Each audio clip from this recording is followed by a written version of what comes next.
So I'm back on the DHR1000 again, and I think this is going to be the conclusion on this. And I'm even including this one in my opening logo right here, because we have to have this one showing that tape threading up. Anyway, this is part 3.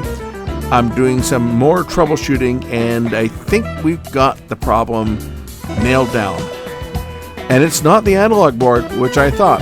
Let's check it out. So I'm still staring at this DHR1000, trying to decide what the problem might be. And I'm starting to think that this might be something more on the digital board than, say, the analog board. Of course, you can see that my playback is fine. I've got it feeding over FireWire and being decoded on my camera. This is what I got on the monitor, and I want to show you something here. This is what is really bizarre on this. So this is what I've got. If I stop it, my E to E is fine, coming from the tuner. When I start it up, okay, why do I have a macrovision signal? And these macrovision pulses are going to fade up and down. See, they go out. That's a macrovision signal to prevent recording the analog output. But why is it on? This is not a macrovision tape. It better not be. I mean, I just recorded it off of something off of YouTube. I can put my other tape in and see whether it does the same thing. It's just, this is it here. It's just something from Lounge V. So I'll put my tape back on. This is recorded on my camera. Same thing, you see. This is a recording that was recorded on my camera. It's throwing a macrovision copy protection signal. So I'm thinking, you know, this might not be on that video board, because that video board is passing the analog signal coming from the tuner, no problem.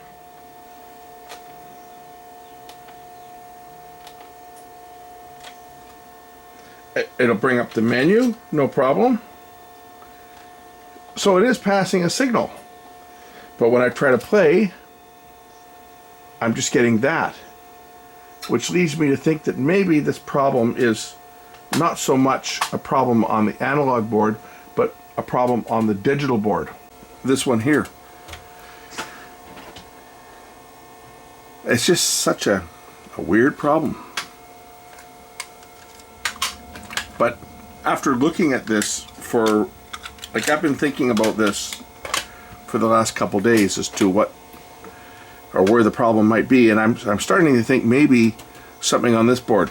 So maybe we'll pull this board out and take a peek at it. Of course, something like this would certainly be a lot easier if I had a service manual or schematic, but if it's a digital problem, I don't think I'll be able to solve this. This has got a couple caps on here as well. I mean, for that matter, it could even be a power supply problem causing something, right? A voltage being wrong. Could be just about anything, but we'll just pop this shield off the board and see what's under here. There's going to be lots of chips. And it doesn't disappoint. There are tons of chips. Does this bottom come off? What's under here? Let's pull this other shield off. Let's see what's under this cover. Are there caps in here?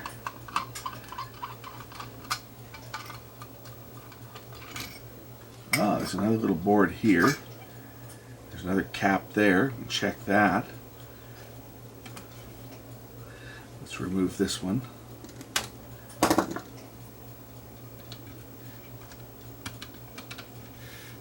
Remove this board. I want to take this shield off and see what's under here. So remove that board. Don't know what that one does.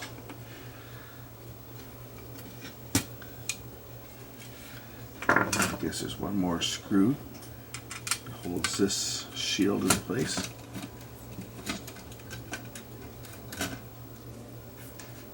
A heat sink of some type.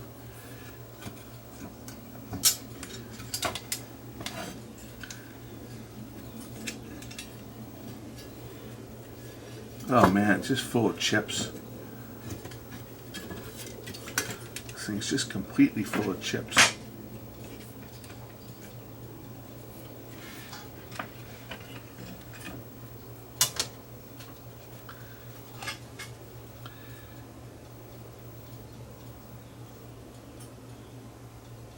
Like, where do you even begin on something like this? This would have been a board that you would never repair. This would have been a board that was changed as an entire assembly.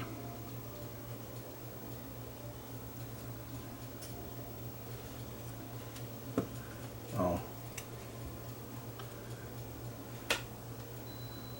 Check the seating of connectors.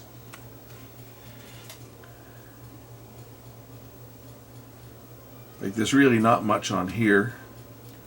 There's a couple caps on the other side of that board. But just from looking at the symptom, I'm starting to think maybe the problem might be on this board. This is probably where the digital signal is converted to an analog signal. Is more than likely on this board. What's the number of it? Does it say? JC13. It's like there's a bodge wire there. There's a couple of small caps on here. We'll check the ESR on these little caps on this board.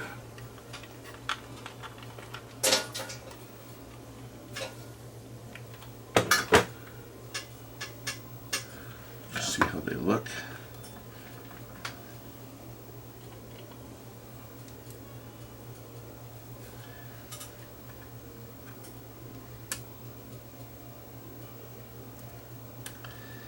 If I'm getting a good connection on that one or not.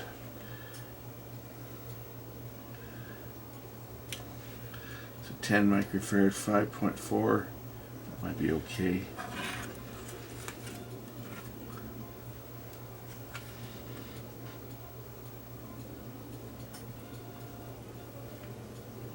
I have to try different probes. I don't think I can get in there with these ones. So I think these are okay. I'll show you. They're not measuring particularly bad. 0.6. My probes are probably not calibrated. These are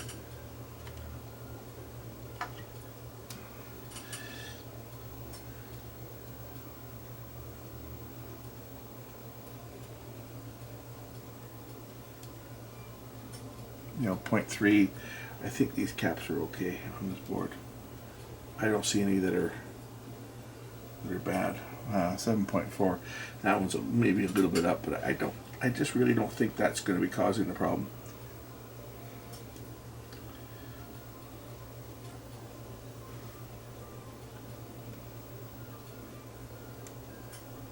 They're just so small.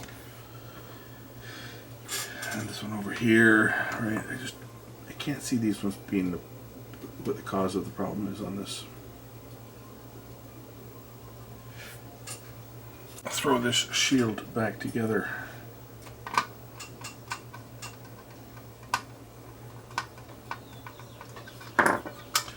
You know, I was throwing my scope around on here off camera before, and I was getting that macrovision signal. I was picking it up on some of these test points down here, so that's coming off of here. That's coming off this board. It could be any of these chips. Or a connection. That's a bodge that someone's done. Probably done at Sony. They've modded it for something.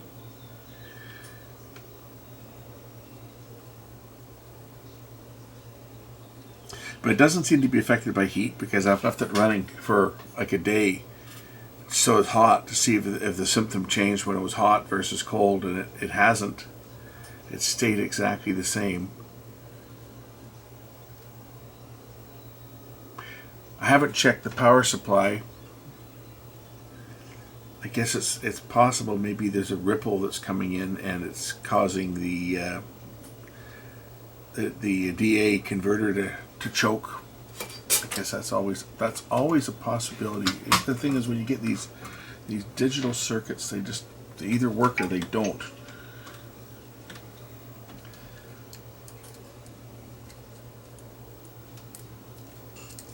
As much as I'd like this thing to work and output an analog signal,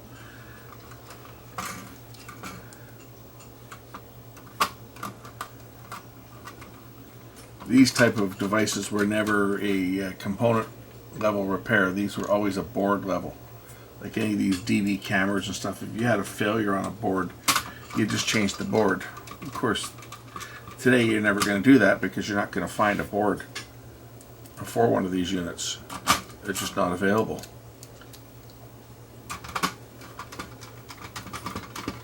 I'll throw this back together and plug it back in. I don't think there'll be any difference whatsoever. I know I'm wasting a lot of time on this thing, but I really would like to see it work.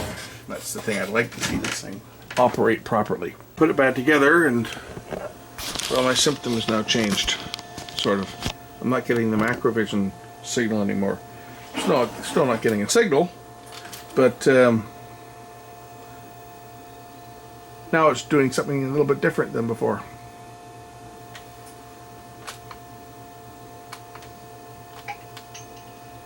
It's got to be something on that board.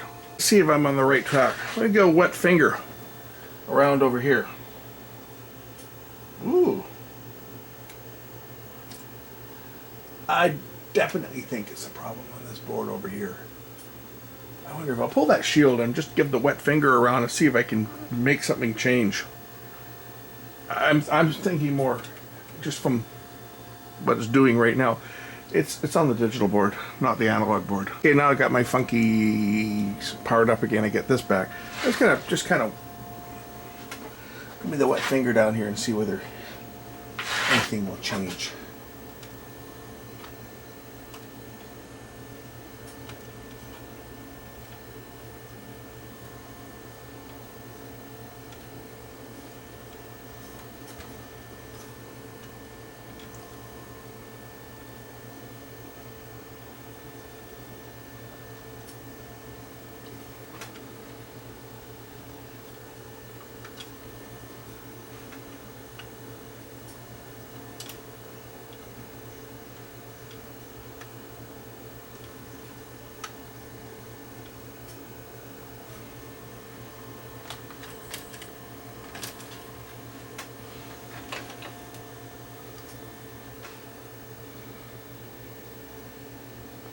See, when I touch the board in certain places, the picture changes, or what's on the screen changes, which is making me think that something on this board is foobarred. My digital output is fine. I'm watching that on my camera.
This was recorded in 2001.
something in the vicinity of this chip right there. That's where I'm touching. When I just touch the edge, just the skin resistance is making it do something different. Wet my finger. I mean, if I saw a picture pop up there, I'd be jumping for joy, because then we've nailed it where it is. But I mean, this fact that the picture changes as much as it is when I'm touching in this area here is leading me to believe that the problem is right in this area, either on this side of the board or the other. A timing problem or something.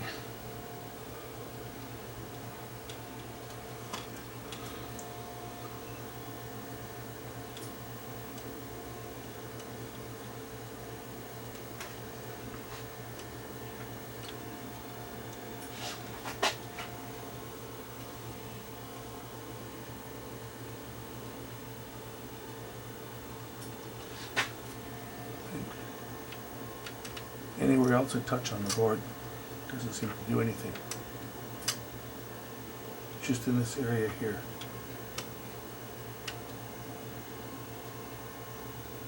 And this one too.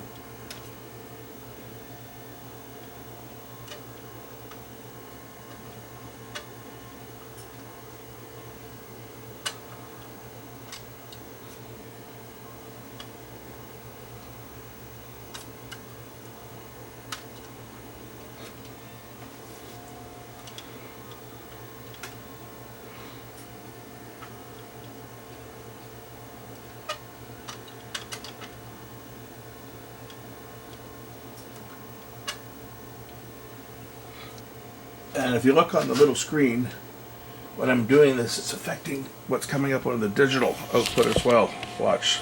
If I look in the little screen down there, this is a freeze frame I've got on here now. When I do this,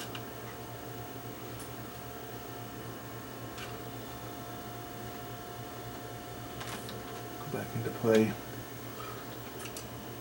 it's affecting that picture as well when it's doing the jumping around on the monitor here. But I'm pretty much now convinced that the problem on this is not on the analog board. It's actually this board here. So that means the chances of actually being able to fix this have just become that much more difficult.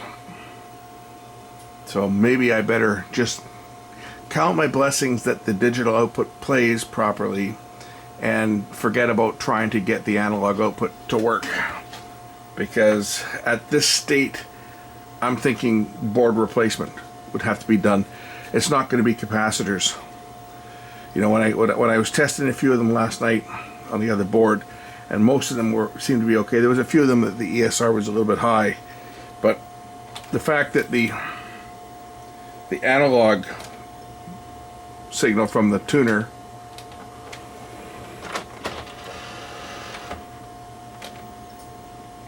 passes through the analog board, it's not going to be capacitors on there. And I think that the digital signal is converted to analog on this board, because I can scope here. I'll put my scope probe on and I'll show you the macrovision signal that's coming up on the scope.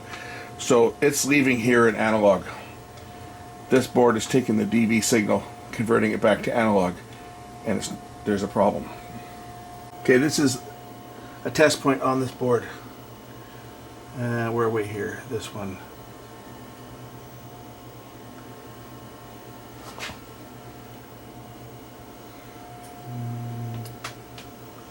Okay, that's the video output.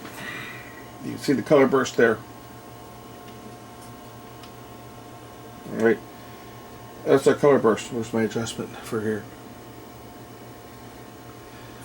Slope.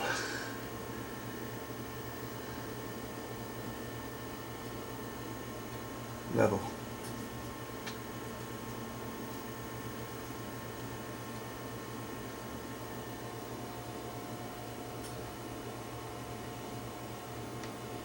My knob for adjusting the trigger level is broken on the scope. But there's the video signal. Okay, that's the garbage we're seeing on the screen.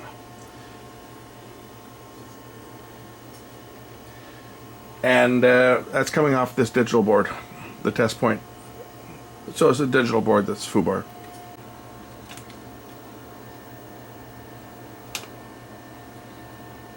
watch the macrovision signal come up right there. That's on the horizontal key. If I take this down to the vertical rate, we'll see the macrovision signal. I can see, sync this up.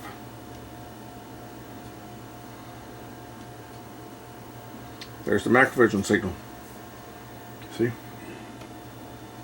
There it goes back up. So that's proving the problems on this board. Whether it's a timing issue or whatever it is. So I guess that about does it. I was really hoping to get this thing working, but I think at this point I just might as well just forget that I'm going to get the analog output working unless I can somehow come up with one of these boards. This is going to be a non-serviceable part. At least the digital output works, which is better than nothing.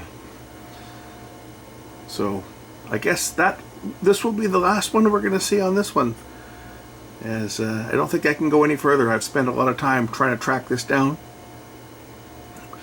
We now know where the problem is. Something on this board is bad. Unless someone has an idea. I don't think there's too many people that have ever worked on one of these boards. This would have been just a swap the board replacement. If someone's got one of these boards and they want to donate it to me, if you've got a scrap DHR1000 that's been damaged and you've got a good digital board, you want to send it my way, maybe we'll take a look at it. Anyway, I guess that's all I can do on this one. Thanks for watching. We'll catch you in the next one. Bye.